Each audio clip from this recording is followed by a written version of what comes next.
Drop it.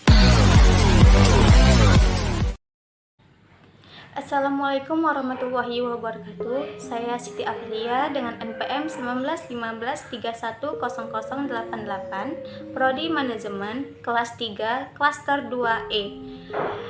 Dengan dosen pengampu akuntansi biaya Triwulandari SE MKK.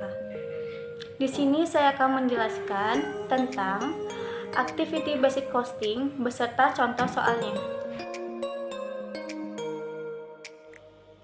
Yang pertama itu ada metode activity based costing, merupakan penentuan harga pokok produk yang ditujukan untuk menyajikan informasi harga produk-produk secara cermat untuk kepentingan manajemen dengan mengukur secara cermat konsumsi sumber daya dalam setiap aktivitas yang digunakan untuk menghasilkan produk.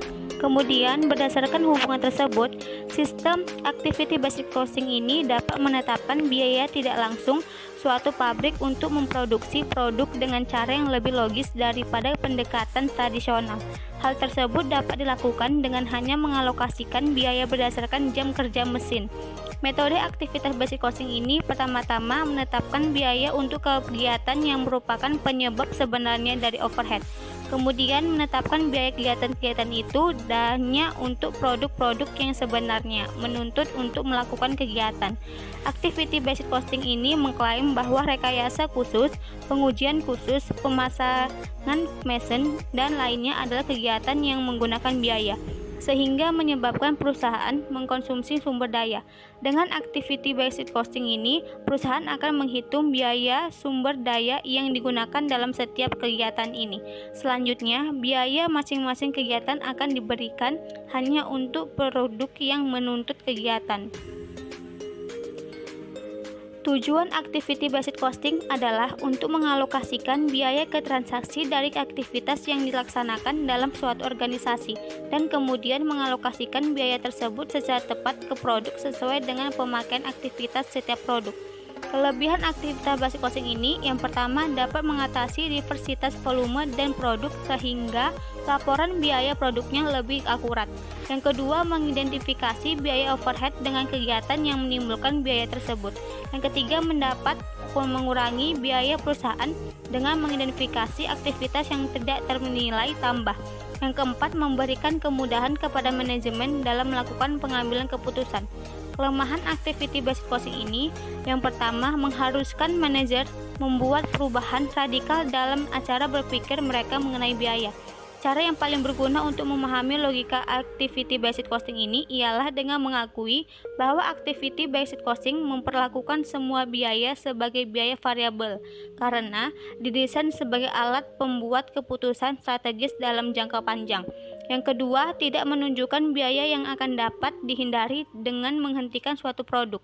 Activity based costing ini berusaha untuk menunjukkan sumber daya dalam jangka panjang dari setiap produk namun tidak memprediksikan beberapa banyak pengeluaran yang akan dipengaruhi oleh keputusan tertentu. Yang ketiga itu memerlukan usaha pengumpulan data melampaui yang diperlukan untuk memenuhi persyaratan pelaporan eksternal. Berikut contoh activity based costing. Sini ada 6 kolom. Kolom pertama itu produk H, I, J, dan K. Unit keluaran yang H275, yang I75, yang J250, yang K250. Jumlah perputaran produksinya yang H7, yang I4, yang J5, yang K8 itu jumlahnya 24. Jam kerja langsung per unit yang H2, yang I4, yang J2, yang K4. Jam pensiun per unitnya itu yang H4, yang I8, yang J4, yang K8. Biaya material per unitnya itu yang H70, yang I80, yang J90, yang K60. Komponen material per unitnya itu yang H8, yang I6, yang J7, yang K9. Biaya tenaga kerjanya 9 per jam. Biaya overhead pabriknya itu ada 2, biaya variabel jangka pendeknya itu 8.050, biaya variabel jangka panjang itu ada 2, biaya penjadwalannya 7.500, biaya setupnya itu 2.750, biaya penanganan materialnya itu 8.400. Diminta yang A menggunakan kalkulasi biaya produk konvensional dengan memakai tarif overhead jam tenaga kerja. Yang B menggunakan activity basic costing dengan pemacu biaya sebagai berikut. Biaya variabel jangka pendeknya itu jam mesin, biaya penjadwalannya jumlah putaran produksi, biaya setupnya itu jumlah putaran produksi, biaya penanganan materialnya itu jumlah komponen. Yang C bandingkan hasil dari kedua metode tersebut.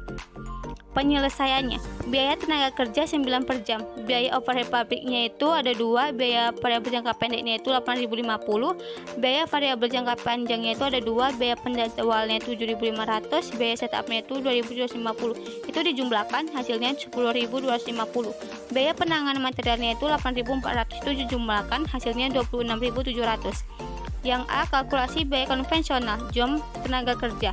H 75 dikali 2 sama dengan 150, yang I 75 dikali 4 hasilnya 300, yang J 250 dikali 2 hasilnya 500, yang K 250 dikali 4 hasilnya 1000. Dijumlahkan hasilnya 1950. Tarif overhead pabriknya itu 26.700, itu dibagi dengan 1950. Hasilnya 13,69 per jam TK. Di sini ada 6 kolom. Kolom pertama itu material yang hanya itu 5.250, itu hasilnya dari unit keluarannya dikalikan dengan biaya materialnya. Yang itu 6.000, yang J 22.500, yang K 15.000.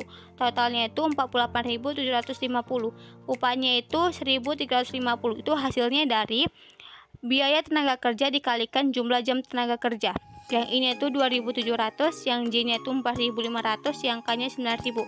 Totalnya itu 17.550. Biaya utamanya itu yang H 6.600, yang ini 8.700, yang J-nya itu 27.000, yang K-nya 24.000. Totalnya itu 66.300. BOP-nya itu yang H 2053,5. Itu hasilnya dari tarif overhead pabriknya itu dikali dengan jumlah jam tenaga kerja. Yang I-nya itu 4.107, yang J-nya itu 6.845, yang K-nya itu 13.690, totalnya itu 26.695,5. HP produksinya itu yang H 8.653,5. Itu hasilnya dari jumlah hasil biaya utamanya itu dan BOP-nya. Yang I-nya itu 12,807, yang J-nya itu 3.845, yang K-nya 37.690. Totalnya itu 92.995,5. Unit produksinya itu tetap yang H75, yang I75, yang J250, yang K250. HPP per unitnya itu yang H115,38. Itu hasilnya dari HPP produksi itu dibagi dengan unit produksi. Yang I-nya itu 170,76, yang J-nya 135,38, yang K-nya itu 150,78. Yang B, kalkulasi biaya dengan metode activity based costing. Yang satu itu biaya variabel jangka pendek, yaitu 8.050 dibagi dengan 1.950, hasilnya 4 per jam tenaga kerja. Yang kedua itu ada variabel jangka panjang, yaitu 7.500 dibagi 24, hasilnya 312,5 per putaran produksi. Yang ketiga biaya setupnya itu 2.750 dibagi 24, hasilnya 114,4 per putaran produksi. Nomor 4 itu ada biaya penanganan material, yaitu 8.400 dibagi 5.050, hasilnya 2 per komponen. Total komponennya itu yang H75 dikali 8 hasilnya 600, yang I75 dikali 6 hasilnya 450, yang J250 dikali 7 hasilnya 1.750, yang K 250 dikali 9 hasilnya 2250. Itu dijumlahkan ya, hasilnya itu 5050. Di sini ada 6 kolom. Kolom pertama itu ada biaya utama itu tetap yang H 6.600, yang I 8.700, yang J 27.000, yang K 24.000, totalnya 66.300. Biaya variabel jangka pendeknya itu yang H 600, itu hasilnya dari 4 dikali jumlah tenaga kerja. Yang I-nya itu ada 1.200, yang J-nya 2.000, yang K-nya 4.000, totalnya itu 7.800. Biaya penjadwalannya itu yang H 2.187,5, itu hasilnya dari 312,5 dikali dengan jumlah perputaran produksi. Yang I-nya itu 1.250, yang J-nya 1.562,5, yang K-nya 2.500, totalnya itu 7.500.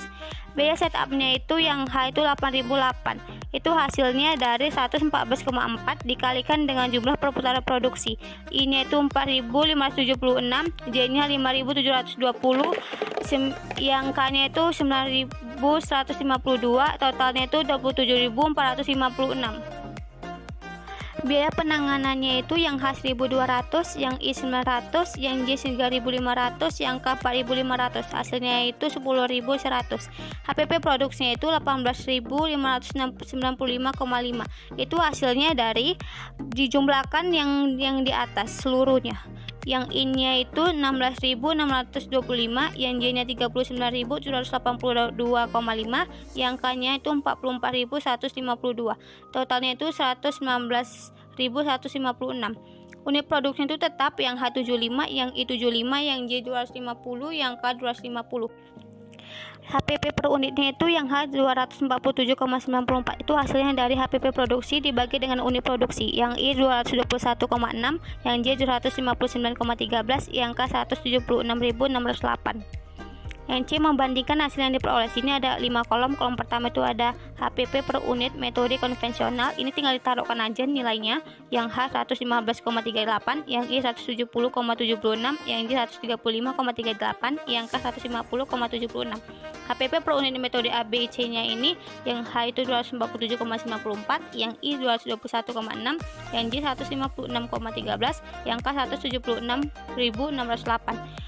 Catatannya, metode activity based costing ini lebih banyak membebankan overhead terhadap produksi dengan volume yang lebih tinggi dan rendah, yang cenderung membebankan secara relatif lebih kecil terhadap produksi yang volumenya lebih tinggi.